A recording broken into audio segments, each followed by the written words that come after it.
Oh, the sun shines bright on my old Kentucky home. Hi, I'm Chanda Day, Sales Director for Independent Living at Masonic Homes, Kentucky. And Mary Ayers and I today are going to do a couple of derby-themed recipes for you that are pretty simple that you can do while you are having your own derby party this year. So that you don't miss out on the traditions and the fun of this year's derby, which will be September 5th. So what I am going to do is talk about how to make Modjeskas, which are a Kentucky tradition and a tradition around the Kentucky Derby. They are marshmallow candies that are covered with caramel, and this is a recipe that was around since the 1880s. And Modjeskas are named after Helena Modjeska, who was a Shakespearean actress and performed here in Louisville. One of the candy makers here in town was so enamored by her performance that he named this candy after her, and it was actually several years after her performance. It was so pivotal. We also have these around the Kentucky Derby time because Helena Modjeska was the first real celebrity to come to the Kentucky Derby in 1887, and she was kind of set the standard for other celebrities that followed. So enough about the history. We are going to talk a little bit about how to make Modjeskas. So your ingredients are very simple. You have caramels, basically just caramels, little blocks, and marshmallows. If you are really industrious, you can make your own marshmallows, but you can also purchase them. And if you slice them in half, and you can do that with a knife that has water on it. That's the way to slice up marshmallows. And then we will take our caramels and unwrap them. We've already melted some here for our purposes. You just put them in there and you can put them in the microwave on a little bit just to get them soft. Then you will pour that out on you can use a cookie sheet like I did with parchment paper and a little bit of oil spray. You can also use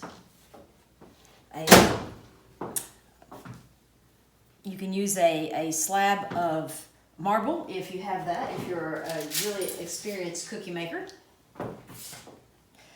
But basically what you're going to do is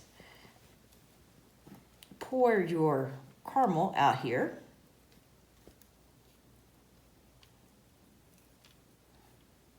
And that's enough for our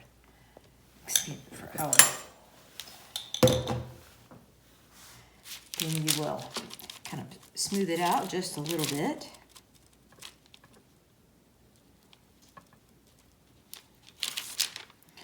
Then after it sets, in just a couple of moments, what you'll do is cut out little squares of caramel and then take your marshmallows and basically just wrap them around like a little present.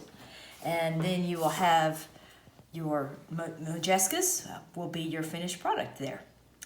And you can wrap them individually in wax paper if you want to keep them for a few days. And they also make a really nice presentation by themselves.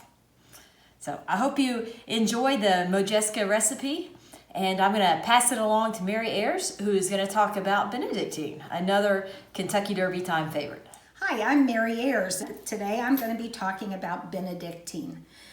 In many parts of the country, when you mention Benedictine, people automatically think one of two things. One, you're talking about a religious order, or the other, you're talking about an after-dinner drink.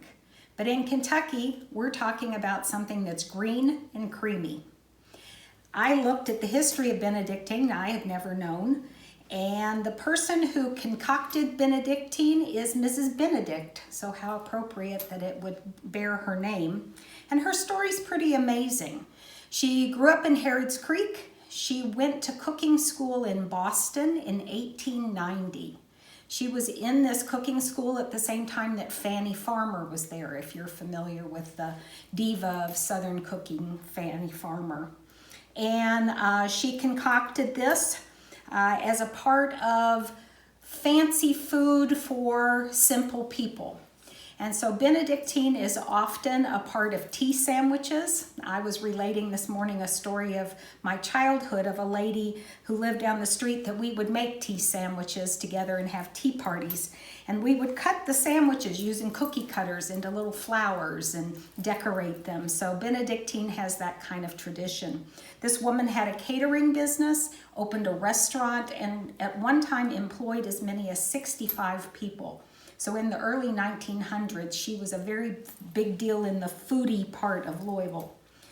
Making Benedictine, there's different trains of thought. Different people say different things. Some say you only use the pulp. Other people say you only use the juice.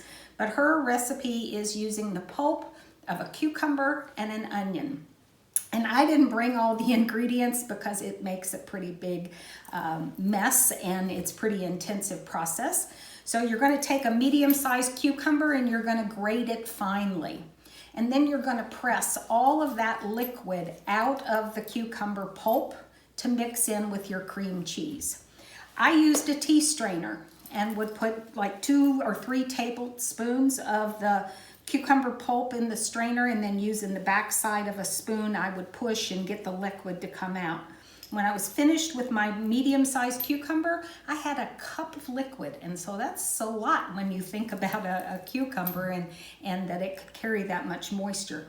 Then you turn around and do the same thing with a medium-sized onion, again grating it and getting all the liquid out of it.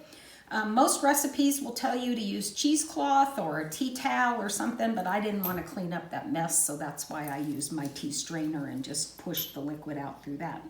So then you blend it with your cream cheese. This is what it looks like in the end. It is a spread. There are people who say they use it as a dip, and if you do that, you want to put mayonnaise in it, and specifically mayonnaise, not Miracle Whip. You want to use a Hellman's or a Duke's or something that has more of that egg base to it and that flavor. So few little kind of tea sandwiches here. They're not very fancy, but on white bread and whole wheat, and of course the crusts have been cut off, and some spread on crackers. So you can adjust the amount that you put in, taste as you go.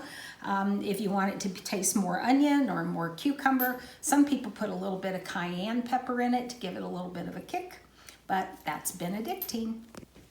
'Tis summer, the old folks are gay.